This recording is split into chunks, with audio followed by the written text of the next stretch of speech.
Good evening and welcome to the Channel Studios here in London for your international news around the world in 5. The World Health Organization has reported the most coronavirus cases in a day since the outbreak began, as the total number of global cases has approached 5 million. Almost two-thirds of these cases were... These grim milestones have played out unevenly across the world, with a rising number of COVID-19 cases in Latin America as Europe has begun to emerge from lockdown. Brazil has led the pack with the third highest number of cases in the world after the US and Russia. Brazilian President Jair Bolsonaro has followed Donald Trump's lead by promoting the use of hydroxychloroquine, a malaria drug, as a preventative medicine against COVID-19, despite medical and World Health Organization warnings against its use. At this stage, hydroxychloroquine, norchloroquine have been as yet found to be effective in the treatment of COVID-19 or in the prophylaxis against coming down with the disease. Meanwhile, the mayor of the Brazilian city Manaus, Arthur Neto, has said that he fears an indigenous genocide due to COVID-19, calling the deaths in his region a crime against humanity.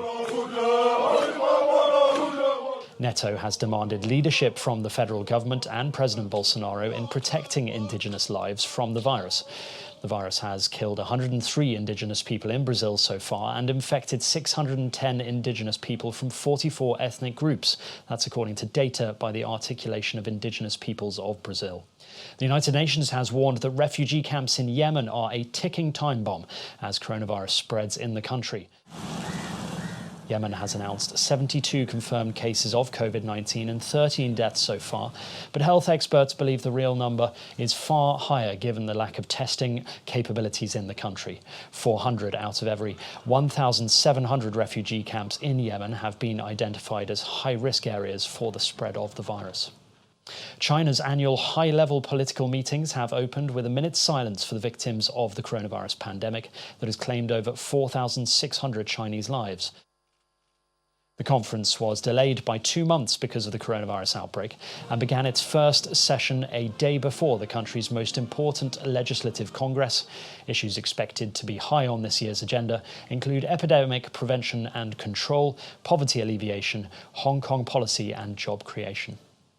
At least 84 people have died in eastern India and Bangladesh after a powerful cyclone hit the region, leaving authorities struggling to carry out rescue operations amid the coronavirus outbreak. The Indian city of Kolkata has been especially devastated by cyclone AMPHAN after thousands of trees were uprooted, electricity and telephone lines brought down, and houses flattened. The cyclone has weakened as it moves north into Bhutan. Burundians have voted in tense elections to replace their long-ruling president amid the coronavirus pandemic. The vote has come after 5 years of turmoil sparked by President Pierre Nkurunziza's bid for a third term, which unleashed unrest, leaving at least 1,200 people dead and 400,000 Burundians fleeing the country. Counting of votes has already begun in some states, and results are expected early next week.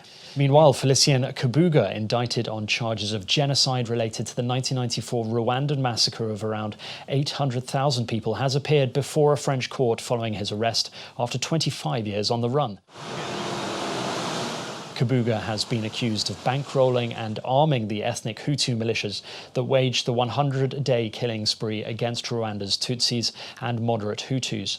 The court will decide whether to hand Kabuga to a UN tribunal that handles crimes against humanity.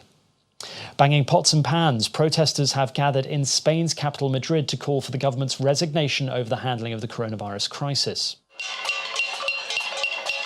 Spain's Prime Minister Pedro Sanchez has won parliamentary backing to extend lockdown for another 2 weeks, with restrictions remaining in force until June the 6th. This is the 5th time that a state of emergency has been renewed.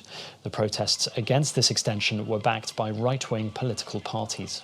And finally, excited drivers honked their car horns as they waited for Australian singer Casey Donovan to perform live on stage at a free drive-in concert in Sydney.